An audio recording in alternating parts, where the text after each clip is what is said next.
اسمها جبهة الجهاد والتحرير والخلاص الوطني.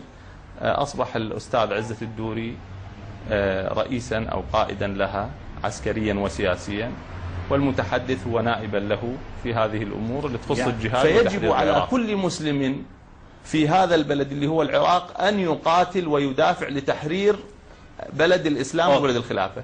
ويجب على كل مسلم مو عراقي والتحرير شنو؟ اسمعني أخي. نعم. يجب على كل مسلم غير عراقي أن يأتي إلى العراق ويقاتل الكفار. طيب والمشركين. شرع فرض عين كما الصلاة فرض عين عليك. يجب عليك كل شخص الآن لم يحمل السلاح ويقاتل المحتلين.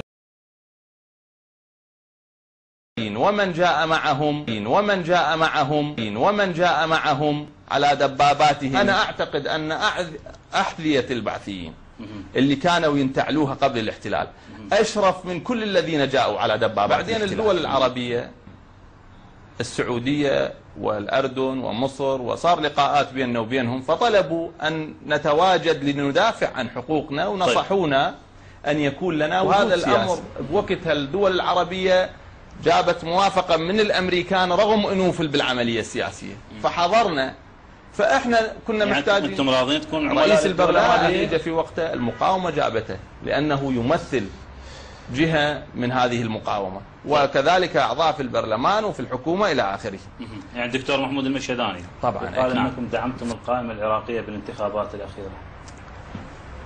كان أكو بعالم اضطرار تمر به أنت. احنا ضد العملية السياسية ونبرأ منها، ولكن العملية السياسية عندما يكون أناس أقرب إلى الثوابت وأقرب إلى الوطنية وأعلنوا ثوابت وحدة العراق وعروبة العراق وخروج قوات الاحتلال ومسائل كثيرة اللي نحن نؤمن بها، فأهلا ومرحبا. السعودية ايش بيها؟ السعودية عندها تدخل بالعراق؟ لا السعودية يا ريت